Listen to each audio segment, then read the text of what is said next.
His lungs still moved. That is the first truth one must absorb before continuing. As the knife pierced the skin below his navel and the executioner's hand disappeared into the soft heat of his abdominal cavity, William Wallace was not yet dead. He had not fainted. His pulse still throbbed behind his temples. His mouth opened, though whether it formed words or simply expelled breath, the chroniclers do not agree. What is certain, beyond myth and legend, beyond cinema and nationalist afterglow, is this: William Wallace was alive, visibly, biologically, tragically alive, when the dismemberment began. This was not a moment of swift justice, but of extended anatomical desecration enacted with surgical cruelty. The performance was not only designed to kill, but to transform his body into a canvas of pain, and his dying into a theater of national domination. We must begin here, not with his courage, not with his speeches, not even with his rebellion, but with this final scene, because it is here in the cutting of conscious flesh that the English crown attempted its most grotesque assertion of symbolic supremacy. It is one thing to kill a man. It is another to do so in parts, while he still feels them leaving him, and it forces us to confront the central philosophical obscenity. What does it mean for a state to punish not a corpse, but a soul that is still watching itself be unmade? To understand the horror Wallace endured, one must understand the horror he represented. William Wallace was never meant to be remembered. He was supposed to be an example, not a symbol, a warning, not a martyr. But the English crown, in its paranoia and precision, created in him the very thing it most feared, a narrative that could not be quartered. Wallace's path to this fate began not as a noble rebel, but as a regional irritant, a minor landholder, a guerrilla with charisma. But what elevated him into the realm of legend was not merely his defiance of English law, it was his refusal to acknowledge its legitimacy. In Edward I's eyes, Wallace was not a soldier, but a rupture. The king did not seek simply to end Wallace's rebellion. He sought to erase the very architecture of rebellious meaning. This required a public obliteration, not of Wallace the warrior, but of Wallace the idea. Edward's England was a regime obsessed with the aesthetics of power. Legal language was theatre, executions were scripted rituals. Each step, from trial to torture, was infused with the logic of symbolic reversal. Wallace had once elevated Scotland by refusing to bow. Now he would be lowered, physically and spiritually, until no part of him remained unbroken or unsmeared. The betrayal came from within, as it often does in histories of suppressed uprisings. Sir John de Menteith, a fellow Scot aligned with English interests, captured Wallace in 1305 and delivered him to London. But by then, Wallace was no longer just a fugitive. He had become a container for the fears of a colonial regime. To kill him quietly would have allowed ambiguity. Instead, they chose a ritual of degradation so elaborate that its message could not be mistaken. Even meaning, when bound in flesh, can be shredded. He was paraded through London not as a prisoner of war, but as a criminal against an order he never recognized. The legal machinery moved with chilling choreography. He was denied counsel, denied context, denied even the courtesy of recognition. The charge was high treason against a sovereign he had never sworn to. This wasn't a trial. It was a recitation of power. The words were in Latin, scripted, immutable, and performative, and Wallace, standing before the court, was already halfway erased. But the true horror was still to come. His sentence was known before the tribunal sat. It was a layered death, designed to be endured one phase at a time. First, he would be drawn, tied to horses, and dragged across the stones of London, the skin of his back flayed open by gravel and jeers. Then he would be hanged, but not to die, only to dangle. The rope would constrict, but not complete, just enough to blur the senses, not end them. After that, the blade would come. Not to kill, but to expose. And only at the very end, when all sensation had been squeezed dry, would they permit his decapitation. Not for mercy, but for punctuation. The procession through London was no mere transfer of a prisoner. It was a spectacle of state dominance choreographed to humiliate, weaken, and dehumanize a man who had once defied a kingdom. Stripped bare, bound tightly to a wooden hurdle, William Wallace was dragged through streets thick with morning fog and the stench of refuse. The rough cobblestones bit into his flesh, tearing his back, exposing his bones in places where the skin had already worn thin from captivity. Horses plodded behind, their hooves clacking like the ticking of a morbid clock, marking the countdown to a ritual of annihilation. The crowds lining the streets were a turbulent mix. Some curious, some jeering, some pale-faced with revulsion, and many caught in the hypnotic sway of collective cruelty. Vendors hawked their wares, indifferent to the torment passing before them. Church bells tolled, indifferent to the profanation of their sacred city. Wallace's face was swollen, bruised, a canvas of suffering. His breaths were shallow, yet his eyes remained fixed, defiant, as if piercing through the clamor to some distant, unbroken vision. This was not merely the humiliation of a rebel, it was the redefinition of power, a visceral lesson in submission imparted through pain and spectacle. Upon arrival at Westminster Hall, Wallace faced a legal charade cloaked in Latin, a language likely foreign to him, but instrumental in sealing his fate. The tribunal, stacked with judges loyal to Edward I, performed their grim duty with ritualistic precision. Charges of treason, murder, and sacrilege were read aloud, the words echoing off stone walls, crafted less as a plea for justice than a theatrical script designed to obliterate any hope of clemency. Wallace's response, his claim that he never swore fealty to the English king, was not an appeal but an act of defiance, an assertion of sovereignty that his captors could neither refute nor tolerate. The verdict was a foregone conclusion: drawn, hanged but not killed, disemboweled alive, beheaded and quartered. The sentence was a brutal architecture, built layer by layer to strip away not only the life, but the very essence of a man. The hanging was carefully calibrated to suffocate, not snap the neck, prolonging agony and sustaining consciousness. The noose tightened, muscles convulsed, and the face flushed with the desperate fight for oxygen, yet death remained withheld. Then came the disembowelment, the moment where cruelty transcended mere violence to become a symbolic excoriation of the soul. A knife, sharp and merciless, carved into the flesh with the precision of a surgeon, yet the intent of a torturer. The abdomen was opened while Wallace still breathed. The viscera, intestines, stomach, liver, pulled forth slowly, deliberately. Each organ was exposed to the horrified crowd, then consigned to the flames that hissed and crackled beside the scaffold. The smoke, thick and acrid, mingled with the screams, some real, some collective, of the onlookers. The burning entrails were no accident but a theological statement.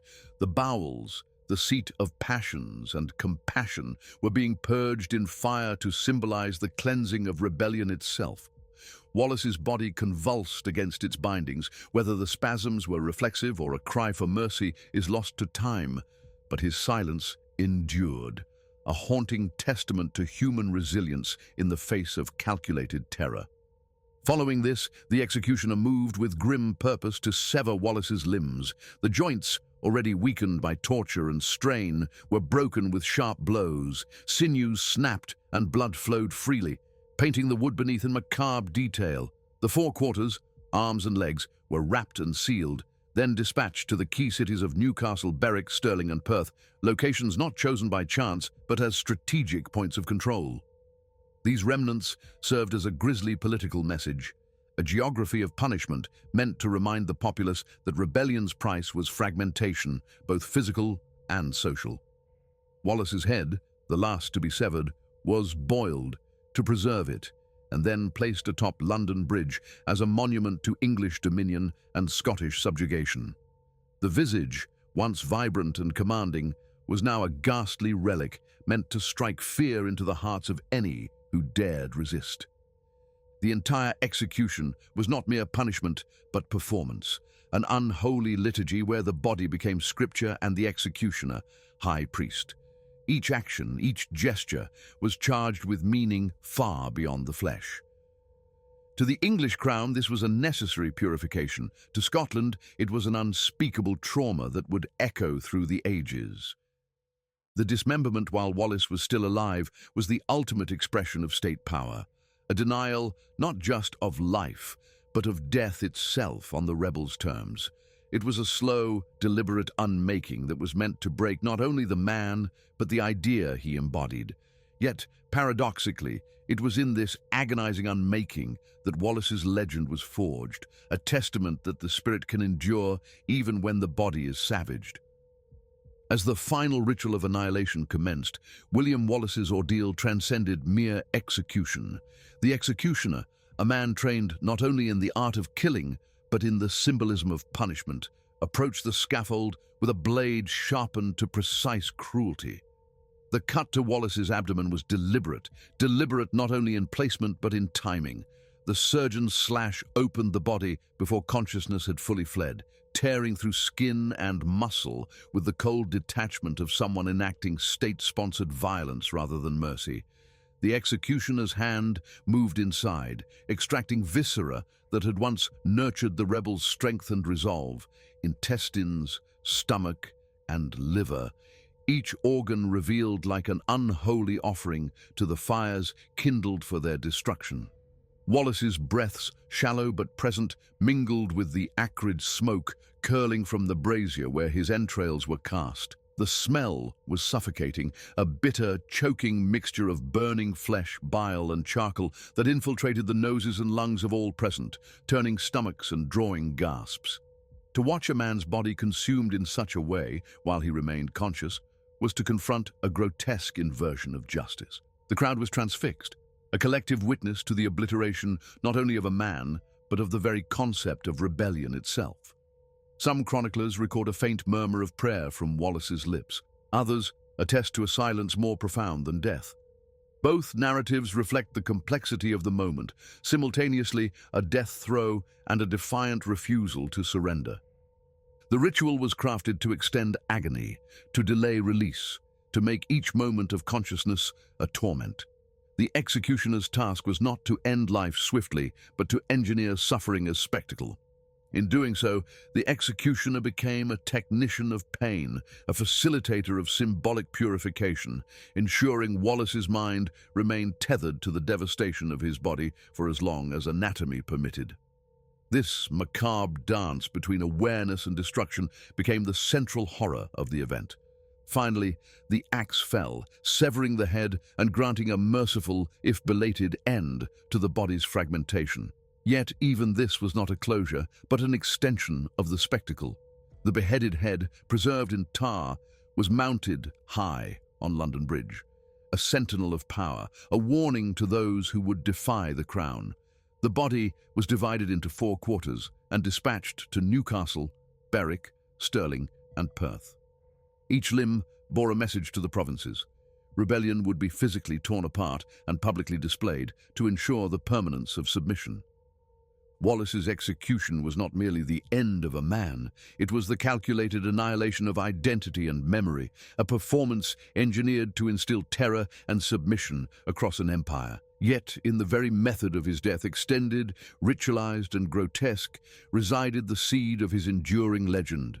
The crown sought to erase him utterly, but instead sculpted an image of defiance that would echo through centuries. The execution did not mark an end, but the beginning of a new form of warfare, one fought not on battlefields, but in the collective memory of a nation. After William Wallace's body was dismembered and scattered, each part became a physical symbol, a totem of both defeat and resistance.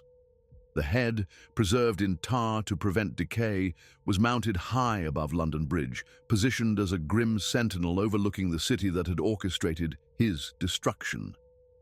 It was more than a warning. It was a statement of dominion, an assertion that the power of the English crown extended not only over lands, but over flesh and spirit. The 4 quarters of Wallace's body were sent north to Newcastle, Berwick, Stirling, and Perth, cities deeply entangled in the conflict between Scotland and England. These were not random locations, but strategic nodes of English control, chosen to maximize the psychological impact of Wallace's dismemberment. His limbs, once instruments of war and resistance, were transformed into grotesque heralds of submission, displayed publicly to enforce a brutal lesson. Rebellion was not merely punishable by death, but by total fragmentation, physical, political, and spiritual. This physical dispersal of the body functioned as an extension of the legal and military subjugation imposed by the English monarchy. The execution was bureaucratic as well as brutal, meticulously recorded in royal and court documents that codified the spectacle as an act of state. The dismemberment was no chaotic slaughter, but a calculated, ritualized event, each stage designed to dehumanize and dismantle both the man and his legacy. Clerks and scribes documented every detail, ensuring that the event would serve as an enduring record, a sanctioned memory to be wielded by the crown across generations. Yet, this violent orchestration inadvertently fueled a different narrative. Instead of quelling Scottish resistance, the horror of Wallace's death galvanized it. The gruesome images of a living man's body torn apart were carried by word of mouth, songs and chronicles throughout Scotland and beyond. Rather than instilling fear alone, the execution became a rallying cry for those who refused to surrender their sovereignty. It illustrated the extent of English tyranny and the costs of loyalty to one's homeland. Wallace's death, intended to be the final erasure of a rebel, became the genesis of a myth, a symbol of unbreakable resolve and martyrdom. The aftermath of Wallace's execution reveals a paradox central to the use of state violence as political control. The spectacle was designed to suppress memory and resistance by transforming a living man into a dismembered object of horror. Yet, by doing so publicly and so savagely, the Crown ensured that his story would never fade into oblivion. His martyrdom became a psychological weapon, forging a collective identity in Scotland rooted in suffering, defiance, and the hope of freedom. His fragmented body became whole in memory, an icon that transcended flesh and bone. The political calculus behind William Wallace's execution was precise, but ultimately flawed. Edward I sought to terrify, to break not only a man but an idea, a nascent Scottish nationalism embodied by a single figurehead. Yet, in the attempt to obliterate, the crown sanctified. Wallace was transformed from criminal to martyr, from traitor to timeless symbol. His death's grotesque spectacle echoed beyond the physical realm and into the psychological fabric of a people oppressed but unbowed. This inversion, the criminal becoming the saint of resistance, is one of history's cruel ironies. The terror meant to silence voices instead amplified them. The vivid details of Wallace's dismemberment, the ritual of fire and blade, the public spectacle designed to shock and humiliate, have endured in collective memory precisely because they were so extreme. Horror carved permanence into the narrative. The body may be fragmented, but the meaning cannot be quartered. The psychological residue of Wallace's death is also profound. Scotland's trauma coalesced around his martyrdom, uniting a fractured land beneath the banner of shared suffering and collective identity. His execution was not the final act of English dominance, but the first chapter of a renewed resistance, inspiring figures such as Robert the Bruce to carry forth the struggle. The memory of Wallace's agony forged a moral imperative that outlasted swords and treaties. The spectacle of Wallace's execution also forces a confrontation with the nature of justice and cruelty. At what point does justice performed as public execution slip into a pornography of pain? When does the performance of law become the ritualization of terror? Wallace's death blurs these boundaries, exposing the fragility of legal and moral authority built on violence. The crowd that cheered at Smithfield was complicit, not only in the execution, but in the shaping of state power through spectacle. The silencing of a man's body became the amplification of his legend. Ultimately, Wallace's story reveals a universal truth about power and memory. The body can be destroyed, fragmented, and displayed. But ideas, once birthed in pain and defiance, are immune to dismemberment. They grow, echo, and inspire long after flesh has turned to ash. If you want to hear more of the stories they tried to bury, subscribe. We don't just remember, we reveal.